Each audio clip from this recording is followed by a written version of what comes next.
అందరికీ నమస్కారం. ఈరోజు మన ఛానల్కి ప్రముఖ ఆధ్యాత్మిక జ్యోతిష్య శాస్త్ర వాస్తు పండితులు శ్రీ వైవిఎస్ఎస్ గిరిరావు గారు వేచేసి ఉన్నారు. నమస్కారం గురుగారు. నమస్తే అమ్మా.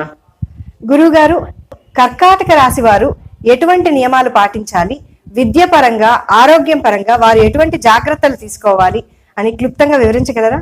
అలాగే తల్లి. అందరికీ శుభాభినందనండి. మే నెలలో కర్కాటక రాశి వారి ఫలితాలు ఏంటో చూద్దాం. ప్రధానంగా ఒక విషయం తెలుసుకోవాలి. ఇప్పుడు మనం ఒక అత్యంత ఆసక్తికరమైన ఎంతో ముఖ్యమైన రాశి గురించి ఇప్పుడు మాట్లాడుకోబోతున్నాం. అదేనండి కర్కాటక రాశి. వీళ్ళకి ఏంటంటే సున్నితమైన మనస్తత్వం ఉంటుంది, మంచి పట్టుదల ఉంటుంది. జ్యోతిష శాస్త్ర ప్రకారం అసలు విషయానికి వస్తే ఏంటంటే కర్కాటక రాశి వారికి పరిస్థితులు ఎలా ఉండబోతున్నాయి, ఈ నెలలో గ్రహాలు మీకు ఎలాంటి ఫలితాలు ఇవ్వబోతున్నాయి అనేది ఇప్పుడు ఎంతో ఉత్కంఠభరితంగా తెలుసుకుందాం. మే నెలంతా కూడా మీరు ఒక మంత్రంలాగా గుర్తుంచుకోవాల్సిన ఒకే ఒక్క మాట, ఎందుకైనా మంచిది అని ఆలోచించాలి. అంటే ఏం జరిగినా మన మంచికే అనేటువంటి సిద్ధాంతాన్ని పూర్తిగా నమ్మాలి. ఏ చిన్న నిర్ణయం తీసుకున్నా, ఏ పని మొదలెట్టినా తొందరపడకుండా 1కి 2 సార్లు ఇది నాకు మంచిదేనా అని ఆలోచించి అడుగు ముందుకు వేయటం మే నెలలో మీకు శ్రీరామ రక్ష. మీరు అనుకున్న కార్యాలను పనులు ఎంతో పట్టుదలతో సాధిస్తారు అనడంలో ఎలాంటి సందేహం లేదు. మీలోని ముందు పట్టుదల ఏదైతే ఉందో ఈ నెలలో మిమ్మల్ని అదే ముందుకు నడిపిస్తుంది. ఈ నెలలో మీకు వచ్చే ఫలితాలు మరీ అద్భుతంగా ఉంటాయని చెప్పలేము, అలాగని మరీ తీసి పారేయాల్సిన విషయము కాదు. కేవలం సామాన్య ఫలితాలు పొందుతారు. అంటే ఒక రకమైన మంచి పాస్ మార్క్స్ వచ్చే రిజల్ట్స్ ఉంటాయి. అంటే అడెక్వేట్గా ఉంటుంది. పనులు చేసే క్రమంలో కొన్ని చిక్కులు అడ్డంకులు మీకు తప్పకుండా ఎదురవుతాయి. వాటన్నిటినీ మీరు ఒక అపారమైన తెలివితేటలతో దాటుకుంటూ వెళ్ళాలి. మే నెలలో మీ జేబుకు గట్టిగా చిల్లు పడేటువంటిది ఖాయం. ఎందుకంటే ధన వ్యయం కొంచెం విపరీతంగా అవుతుంది. ఖర్చులు మీ కంట్రోల్ దాటి వెళ్ళినయ్యా, అనవసరంగా ఇది ఖర్చు పెడుతున్నామా అనే ఆలోచన స్ఫురించే విధంగా ఖర్చులు ఉంటాయి. ఇక దూర ప్రయాణాలు చేసే ఆలోచన ఉంటే మాత్రం అత్యంత జాగ్రత్తగా ఉండండి. పనుల ఒత్తిడి వలన మరే ఇతర కారణాల వలన రకరకాలుగా చోట రకరకాల అంటే టైమ్లీ భోజనం చేయకపోవటము ఒక ఇబ్బంది కలిగిస్తుంది. శరీరాన్ని ఏమాత్రం అది మంచి పద్ధతి కాదు. టైమ్లీ మీల్స్ అవసరం. అలాగే మనం ప్రయాణాలు చేసేటప్పుడు ఒక పక్క ఆర్థిక ఇబ్బంది మిమ్మల్ని ఉక్కిరిబిక్కిరి చేస్తూ ఉంటుంది. డబ్బుల కోసం కొంచెం టెన్షన్ పడాల్సిన పరిస్థితి వస్తుంది. కానీ ఇక్కడ చిన్న మ్యాజిక్ జరుగుతుంది. మీకు అప్పుల బాధలు ఆర్థిక ఇబ్బందులు ఉన్నప్పటికీ ఆ సమయానికి మీకు ఎంత డబ్బు కావాలో కరెక్ట్గా ఆ సమయానికి వచ్చి అది మీకు అందుతుంది. అదేంటంటే మనం బాగా సఫర్ అవుతున్న టైంలో అనుకోకుండా అయాచితంగా ఆ సమస్య నుంచి బయటపడటానికి కావలసిన మొత్తం అప్పుడు అందుతుంది. ఇన్ని ఒత్తిడులు పరుగులు ప్రయాణాల మధ్య మీరు కోల్పోయేది ఒకటే, ఒక రకమైన శాంతిని కొద్దిగా తగ్గినట్టు ఉంటుంది. అంటే మే నెలలో మీరు కొంచెం డిస్టర్బ్డ్గా ఉంటుంది, క్లమ్జీగా ఉంటుంది, చికాకుగా అనిపించినట్లుగా అనిపిస్తుంది. కానీ పనులు మాత్రం చివరికి లాస్ట్ మినిట్లో అన్నీ చక్కగా జరిగిపోతూ ఉంటాయి. ఇన్ని చిక్కు సమస్యలు ఉన్నప్పుడు వాటిని దాటుకోవడానికి జ్యోతిష్ శాస్త్రంలో కొన్ని పరిహారాలు అయితే సూచించడం జరుగుతుంది. మే నెలలో ఈ పరిహారాలు పాటించడం వల్ల ఈ చిక్కుల నుంచి ఉపశమనం పొందే అవకాశం ఉంది.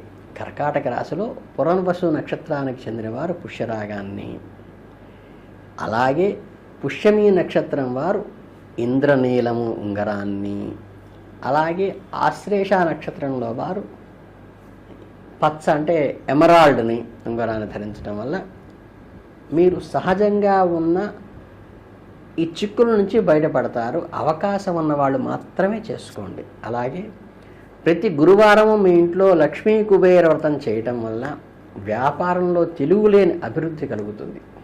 అలాగే కార్యసిద్ధి కూడా కలుగుతుంది. అంటే సంకటనాశన గణేష పూజ చేయటం వల్ల కూడా కార్యసిద్ధి కలుగుతుంది.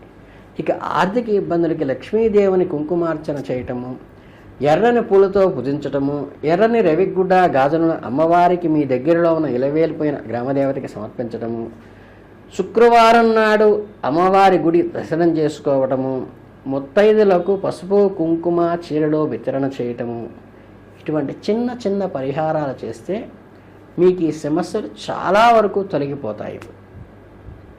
సూర్య భగవానుకి చక్కగా అర్ఘ్యం వదలటం వల్ల కూడా అనారోగ్య సమస్యలు ఏమన్నా ఉంటే తొలగిపోతాయి. అలాగే ఉత్తరాయణ పొడితో అర్చన చేయటము, శ్వేతార్కం అంటే తెల్ల జిల్లేడుతో చేయటము, గోధుమ పిండితో చేసిన పదార్థాలను పేదలకు దానం చేయటం వల్ల కూడా సూర్యానుగ్రహం కలుగుతుంది. అట్లాగే మంగళవారాలు ఆంజనేయ స్వామి ప్రదక్షిణ చేయటం వల్ల కూడా ఈ గ్రహ బాధలు కానీ ఈ చికాకులు కానీ పూర్తిగా తొలగిపోతాయి. అప్పాలు చక్కగా నివేదన కానీ మాల ఈయటం కానీ చేయొచ్చు. అలాగే మీకు శివారాధన చేసే అవకాశం ఉంటే చక్కగా సోమవారాల శివదర్శనం కానీ లేదా శ్రీశైల మహాక్షేత్ర దర్శనం అంటే అవకాశం ఉన్నవాళ్ళు చేసుకుంటే మంచిది.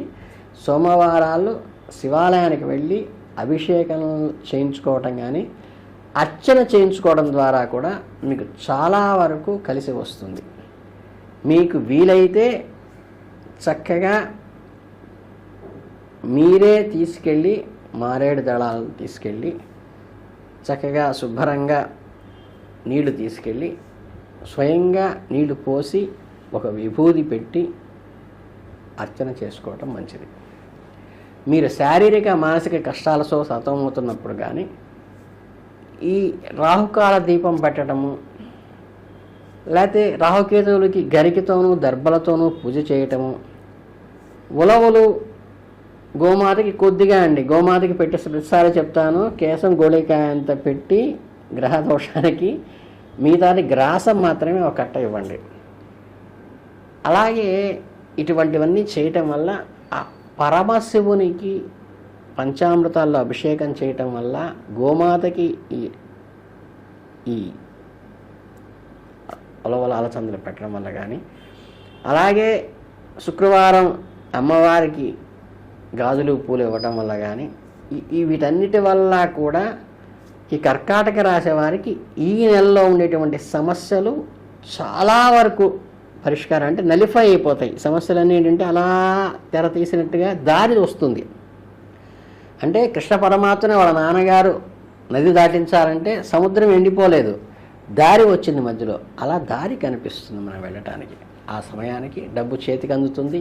ఆర్థికంగా పెద్ద భయపడాలని పని ఉండదు. మీ ఆరోగ్యానికి సక్రమంగా ఈ పరిహారాలు ఉపయోగపడతాయి. అలాగే ఈ పరిహారాల వల్ల ఒక రకమైన భక్తి శ్రద్ధలు తెలియకుండా ఏంటంటే గ్రహారాధన చేసినప్పుడు కూడా లోపల భక్తి ఇనుమడిస్తుంది. దానివల్ల దైవానుగ్రహం కలుగుతుంది. ఎప్పుడైతే దైవానుగ్రహం చూపు మన మీద పడుతుందో అంటే మన చూపు దేవుని మీద పడినప్పుడు ఆటోమేటిక్గా దేవుని మించి చూపు మన మీద పడుతుంది. కాబట్టి అసలు భవిష్యత్తు బ్రహ్మాండంగా ఉంటుంది. కనుక ఈ చిన్న చిన్న పరిష్కారాలు చేసుకుని ఆయురారోగ్య ఐశ్వర్యాలతో ఈ నెల తొలతోగాల మనస్ఫూర్తిగా కోరుకుంటూ ఆల్ ది బెస్ట్ చెబుతూ కర్కాటక రాశి వారికి శుభాభినందనలు. అందరికీ నమస్కారం. ఇన్నాళ్ళు ఛానల్ని సబ్స్క్రైబ్ చేసి ఎంకరేజ్ చేస్తున్న ప్రేక్షకులందరికీ కృతజ్ఞతలు. మా ఛానల్ని ఫాలో అవ్వడానికి లైక్, షేర్ అండ్ సబ్స్క్రైబ్ చేసుకొని పక్కనే ఉన్న బెల్ ఐకాన్ని క్లిక్ చేయండి. అలాగే ఈ వీడియో పట్ల మీ అభిప్రాయాన్ని తెలియచేయడానికి కమెంట్ సెక్షన్లో మీ అభిప్రాయాన్ని తెలియజేయండి. ధన్యవాదాలు.